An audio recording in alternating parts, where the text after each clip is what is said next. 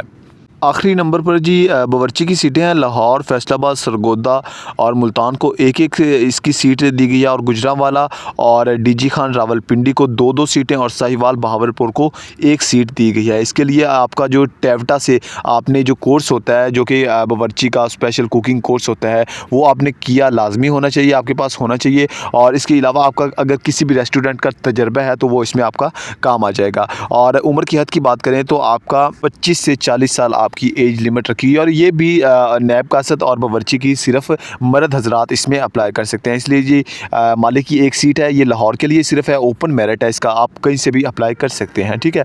और इसके लिए जी आप लिखना पढ़ना जानते हो ना, इसके रिलेटेड जो काम है वो आपको आता हो। इसके लिए जो उम्र की हद है वो 18 से 25 साल रखी गई है। और इसके बाद हम अप्लाई करने का बात करते हैं कि आपने अप्लाई कैसे करना है और कौन कौन से डॉक्यूमेंट्स आपके साथ लगने हैं। अच्छा, अप्लाई की डिटेल से पहले मैं आपको बता दूं कि सबसे पहले ये जो भर्तियां हैं ये कॉन्ट्रैक्ट बेस पे होती है, ठीक है, क्योंकि 2023 के बाद जो भी भर्ती हो रही है वो कॉन्ट्रैक्ट बेस पे हो रही है। बाद में कॉन्ट्रैक्ट जो है वो एक्सटेंड भी हो जाता है, ये टेंशन नहीं लेनी। अच्छा, सबसे पहले बात करते हैं कि जो जूनियर क्लर्क और कंप्यूटर ऑपरेटर की है, इसका जस्ट आपका तहरीरी इम्तिहान और कंप्यूटर टेस्ट होगा, जो कि आपका रिटन टेस्ट के बाद कंप्यूटर टेस्ट, स्किल टेस्ट जिसको बोलते हैं, वो होगा और उसके बाद आपका इंटरव्यू होगा और आपकी सिलेक्शन हो जाएगी, ठीक है। दूसरा जो है वो आपका प्रोसेस कंप्लीट हो जाएगा, जैसे कि लेडी कांस्टेबल है उसकी जो रनिंग है और उसकी जो मेजरमेंट है वो, उसके बाद आपका रिटन टेस्ट होगा, उसके बाद जी आपका इंटरव्यू लिया जाएगा।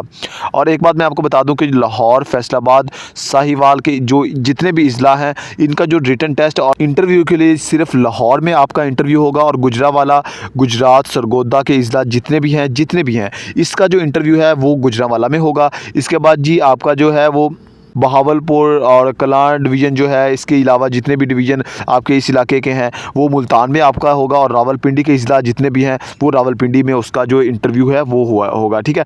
अप्लाई करने का तरीका मैं आपको बता दूं कि आपका जो पे आर्डर है वो आपने बनवाना है 200 का, ठीक है। वो अपने तमाम डॉक्यूमेंट्स आपने ले लेने हैं और आपको जो है पोस्ट ऑफिस के ज़रिए, आपको मैं एड्रेस बता देता हूँ, जो कि इसका लाहौर आपने देख लेना, गूगल से भी देख लेना है और एड्रेस जो है ये मैं आपको इधर डिस्क्रिप्शन में भी दे दूँगा, ठीक है। इसी एड्रेस पर जो कि इसका ऑफिशियल है, जो कि excise technician and narcotics Lahore head quarter है इनका, वो एड्रेस आपने ऊपर मेंशन करना है और उस एड्रेस पे अपने तमाम डॉक्यूमेंट्स आपने भेज देने हैं, जो कि शॉर्ट लिस्टेड कैंडिडेट को ये कॉल या इंटरव्यू के लिए जितने भी आगे प्रोसेस हुआ वो उसको कॉल करके बुला लेंगे, ठीक हो गया जी। इसके अलावा मैं आपको एक और चीज़ बताना चाहता हूँ कि आपने तमाम डॉक्यूमेंट्स जब ले लेने हैं उसके बाद आपने एक जो है वो बनवाना है बयान हल्फी, वो आपको कचहरी से 100 रुपये का मिल जाएगा कि आपके ऊपर कोई FIR वगैरह नहीं है और आपके जो तमाम डॉक्यूमेंट्स हैं वो आपके जो हैं वो ओके हैं, ठीक है। उसमें कोई आपने गलत इन्फॉर्मेशन नहीं फिल की और ना ही आपके पास कोई गलत डॉक्यूमेंट है।